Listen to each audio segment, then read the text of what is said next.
Hi, I'm Alex McWonnell and I'm doing a light sheet metal fabrication apprenticeship here at Stafford Engineering. My job involves fabricating components from set drawings and plans and using lots of different machinery and tools. I'm studying the Level 4 New Zealand Certificate Light Sheet Metal Fabrication with ATNZ New Zealand. At school I took metal technology, maths, science, just the practical side of the metalwork gets you some good experience.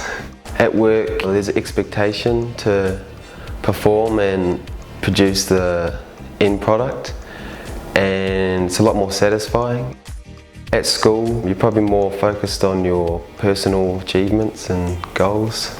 I've learned how to work as part of a team and using different new machinery and tools. I love the challenge every day. Seeing the finished product roll out the doors, very satisfying. Have an open mind and be ready for new challenges and opportunities, and be prepared to start from the bottom and work your way up.